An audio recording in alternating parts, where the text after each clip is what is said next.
நீ விதைத்த விதை வீணாக போகாது, நீ சிந்திய உழைப்பு மறக்கப்படாது. நீ விதைக்கும் விதைக்கு கர்த்தர் மழை தருவார், நிலத்தின் விளைச்சல் செழித்து மிகுதியாக இருக்கும். ஏசாயா 30:23 நாம் இப்படி பார்க்கலாம். இது சாதாரண வாக்குத்தத்தம் இல்லை, உன் உழைப்புக்கு தேவன் பதில் தரும் வாக்கு. இதுவரை வறட்சியாக இருந்தாலும், இதுவரை பயிரில்லாத நிலம் போல இருந்தாலும், தேவனின் மழை வந்தால் எல்லாம் மாறும். இது விளைச்சலுக்கு மட்டுமல்ல, நம் வாழ்க்கைக்கும் பொருந்தும்.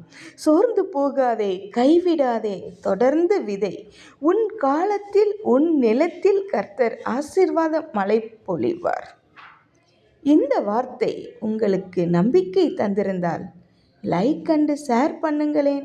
யாரோ ஒருவருக்கு இது தேவையாக இருக்கலாமே.